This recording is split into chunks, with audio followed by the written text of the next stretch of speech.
dia nafahantsika nanamafy raha ny ilainy zany izay finiavana ny ara-dalana izay ho fampandrosoana ny firenentsika. Ny hevitra tsy mitovy tompoko dia mampandroso ny firenena, ny fahaizana miaino sy ny fahaizana mandanjalanja ary ny fahaizana manapa-kevitra amin'izay sehatra samy manana ny azy dia anisan'ny antoka lehibe andanana aingana ny fampandrosoana, satria raha ny napetraka teto ny Premier Ministre dia averiko ny teny namana loolona teo dia velom-bolo tokoa an'izay fa dia engany fanantanterahana azy, fanaraha-maso fanantanterahana azy mba ataontsika mafimafy kokoa, satria dia miandrandrana zany ireo malagasy erany ty nositsika ty io fitsinjaram-pahefana resahantsika niala kely ny Première République tsika dia natao resaka somary lasa démagogie mihitsy io, marary antsika io, rary loatra zay mpitondra rehetrarehetra dia miresaka sy manamafy an'io. Mino manateny nefa fa amin'izao fandarana napetraka ireo teto a dia manamafy bebe kokoa an'izany mba ho any amin'ny asa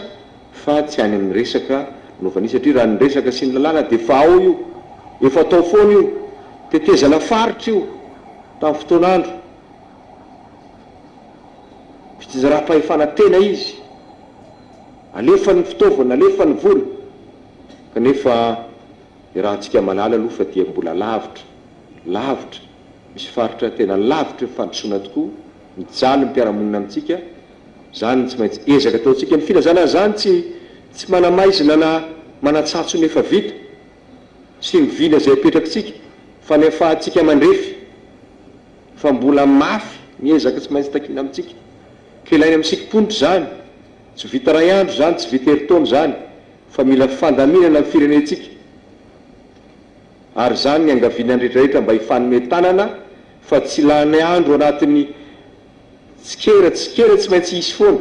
fa eny ane mba tsikera ho any amin'ny tombotsoan'ny be sy ny maro zay no iarahantsika rehetrarehetra eto amin'ity tanindrazana iraisantsika ity. Neto amin'ny teny miarandolona moa dia mitoy ny fandaharam-potoana tompoko. Rapitso isika miaratsiny andrema Premier Ministre eo ihany ianareo, rapitso isika zany a dia araky ny voalaza teo a sy ny fandarana asa zay fa lany teto dia anomboka andray an'ireo antokon'olona na antoko politika na société civile na misy koa mangataka ao ny any amin'ny tokom-pivavahana mbola hojerena moa zany fandaminana daholo zany a amin'izay tolo-kevitra sy fiainona atao izay. Ny antenaitsika dia lakamisy larobia hariva na lakamisy maraina dia ho tonga eto amintsika lay proposition de loi avy any amin'ny Assemblée nationale araky ny fandaharam-potoana zay fa mipetraka any. Dikan'izany zany dia lakamisy isika no hiditra hijery an'io toro-dalàna zay napetraky ny avy any amin'ny Assemblée io. Zoma no hifarana ny ty extraordinaire zay nangatahan'ny exécutif ho ataontsika ity. Efa mitsiditsidika kely teo ny mety fahasarotana na ny ahoana nanaovantsika an'izany anatin'ny ray andro sy tapany na roa andro rabe indrindra,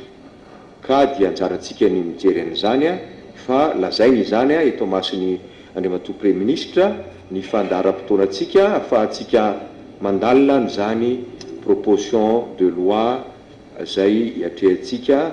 anisan'ny lahadinika tsy maintsy hodiniantsika amin'ity session extraordinaire ity. Zay hoe tompo lasy tompo vavy fa dia ela nahitantsika ny soa, zay ny soranantsika menakavy ary mbola mangataka ny famelany zay mbola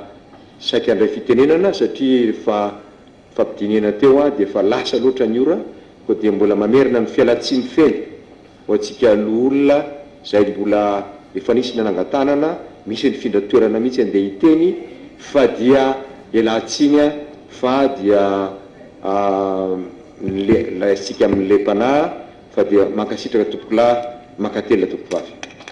Zay ny fotoana teto amin'ny antenne Mirando olona nahatongava ny gouvernement tanotariny Premier Ministre teto napafantatra ny programme général de l'État na ny fandaranasa mpanjakana amin'ny ankapobeny dia somary niditra amin'ny antsipriany ity fandaranasa ity efa tsikaritra zany taminanehonazy teny amin'ny antenimera-pirenena mbola tsikaritra ihany koa teto na tsy mahasahana ny zavadrehetra azy dia azo lazaina fa tafidina hatrany amin'ny antsipriany ny fandraisam-pitenena n'ireo loholona teto dia tsy dia tena misy mifankaiza amin'izay fanamariana nataony solombavimaoaka teny amin'ny antenimera-pirenena ny lohahevitra lehibe izay mahakasika mivantana ny vahoaka no anisany nametrahan'ireo loholona ireo ny fanamarihana teto amin'ity fiaonana tamin'ny premier ministre lehibe ny gouvernement Tahiti. Araka zany dia vita iny aloha zany ny fanehoana an'izay fandahara nasa mpanjakana izay fa mbola mitokosa ny fevriana tsy ara-potoana hiditra midingana faharoa dia ilay fandinihana ny volavolan-dalàna 2024 izay mahakasika indrindra ny sata mifehy ny mpanohitra. Zay ihany koa no mamarana ny fitantarana ity fotoana ity teto amin'ny televiziona malagasy. Misaotra anao nanaraka izany hatramin'ny farany, mametraka marobeona tompoko lahy sy tompoko vavy.